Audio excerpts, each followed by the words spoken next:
Hello Pokemon fans, or should I say soon to be Pokemon fans. This is a little bias guide on how you play Pokemon the collectible card game. So, as a bias guide, I recommend when you're standing down in the shop choosing between these two. If you want to save some money, you choose this one. This is a pre-made deck. It contains 60 cards. The 60 cards are all stated here. You know exactly what you get. You know they work together. You know you can play them against an opponent when you open up the box. This is a booster pack. This contains 10 cards. You don't know what they are. They might be freaking awesome. They might not.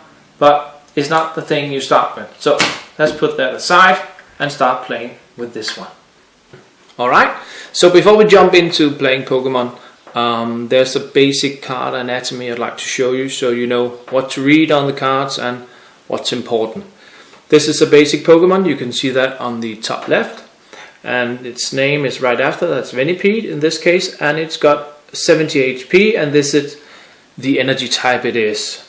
Then you have a nice little picture of it, and below that you've got the energy required to do the attack stated here. Now if I wanted to attack with Venipede, I would need 2 attachments of energy, in this case a poison energy and a colorless energy type.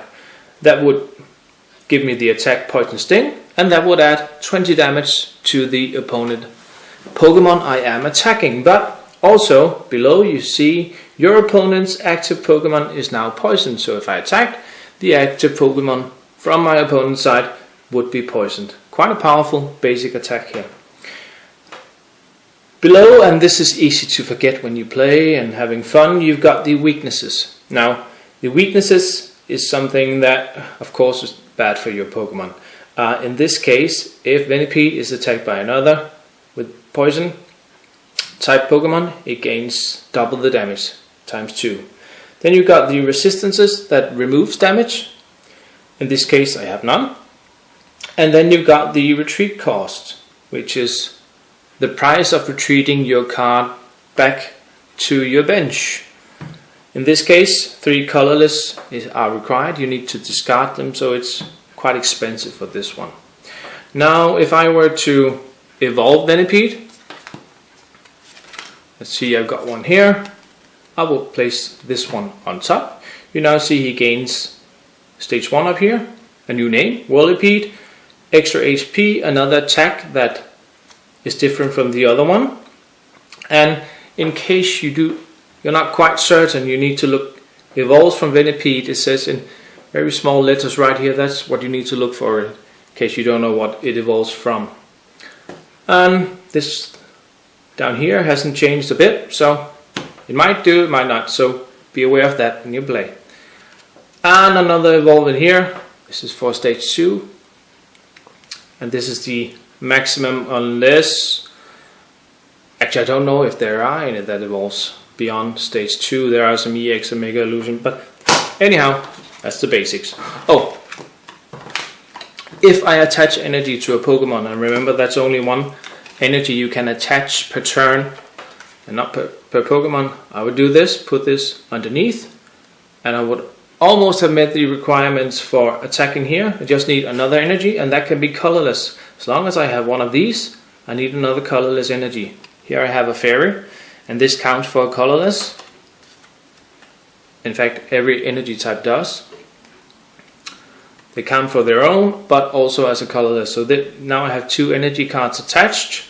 I can meet the requirements here and attack with 20. Moving on to another kind of cards are item cards. You can play as many of these as you'd like per turn. Here, if I play this one, it says search your deck for up to 2 basic energy cards, reveal them, put them into your hand, and shuffle your deck afterwards. So, a nice item card here. Then I have a supporter card. You're only allowed to play 1 supporter card per turn. But they are quite powerful, so that's probably why. Here, if I play this one, draw 3 cards, easy.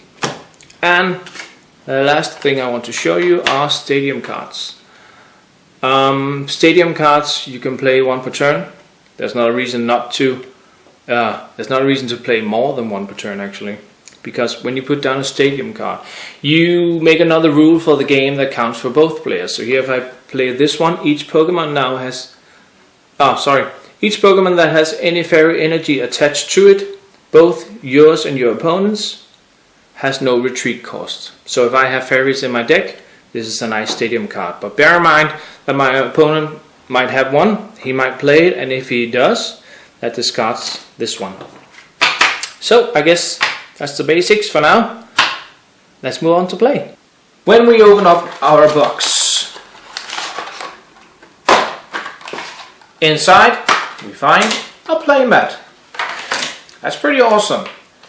Each one contains a different playmat depending on the deck and theme you bought into. Let's go over the playmat. This is the prize card where you put your prize cards when you play. Each player does this. This is your opponent's side. This is your side. This is your active Pokemon. This is where you place your active Pokemon that is actively battling your opponent's active Pokemon. This is your bench. You are allowed to have up to 5 Pokemons on your bench. For some reason, there's only space for 4, but you are allowed to have 5. This is your deck. This is your draw pile. This is your discard pile. This is where you put your Pokemons. This is where they go when they die. Or get knocked out anyway. Inside the box, your deck. There's a coin. This is handy because you need to toss the coin quite a lot. Then we have a burn marker, poison marker, and some damage counters. 50, 10 and 100. Also on the mat is these special conditions. This is a nice reference to have. Then we have the parts of a turn, and I'm gonna go over them in a second. But before that, on the back, a lot of rules. So, parts of a turn. Each turn has 3 main parts. Number 1, draw a card. This is always first. Beginning of your turn, remember to draw a card. Number 2, do any of the following actions in any order. Put basic Pokemon cards from your hand onto your bench. And you can do this as many times as you want with a maximum of 5 benched Pokemon. Evolve your Pokemon as many times as you want, but if a Pokemon just came into play, you cannot evolve it until next turn, and you cannot evolve it more than 1 time per turn.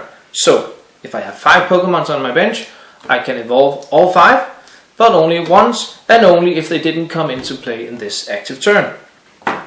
Attach an energy card from your hand to one of your Pokemon. Only one. So if I have 5 basic Pokemon on my bench, or evolved Pokemon, I can attach 1 energy to them, but only 1 Pokemon, 1 energy per turn. Play trainer cards, as many as you want. You can play 1 supporter and 1 stadium card. Retrieve your active Pokemon, and that's putting it from the active place to the bench. It's okay if you have 5 here to take 1 active Pokemon and put it inside your bench, because the second you do that, you need to switch it with another one, so it doesn't count as, oh, now I have 6 Pokemons in my bench. You are always a maximum of 5. Retreating 1 doesn't add another, because it removes 1 to be the active one. Then you can use abilities. Some Pokemon have abilities on them. Let's see if I can find one. In a second. Oh. There it is. Ability right here. As often as you like during a turn, you may move a fairy energy attached to one of your Pokemon to another of your Pokemon. So one might have that kind and another has another kind of abilities and so forth. The third thing you do is you attack your opponent, and that's always the last thing you do. When you attack, your turn ends. So attacking means ending your turn. You put on the damage and it moves on. You can never say, oh, I forgot to play this card. Well, too bad, you need to play it the next time. Each player shuffles his deck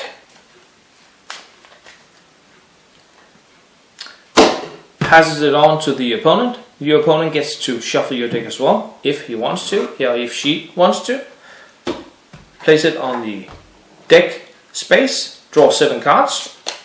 3, 4, 5, 6, and a 7. Check if you have any basic Pokemons. If you do, place an active Pokemon. Your opponent does the same. If you do not have a basic Pokemon, you need to reshuffle and your opponent gets to draw a card.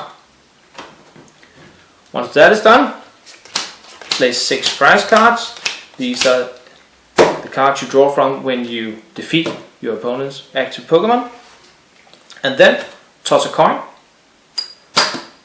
Let's say I won that, so I get to choose whether or not I want to go first. The first player cannot attack, but he gets to draw a card.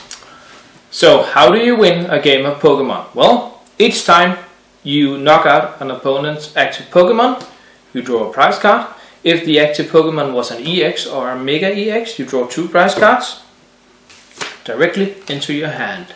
If at any time your opponent can't place an active Pokemon from his bench up here, you win the game. If at any time your opponent can't draw any cards from his draw deck, you win the game. And the same goes for your opponent, of course. So that's the basic of how you play and how you win.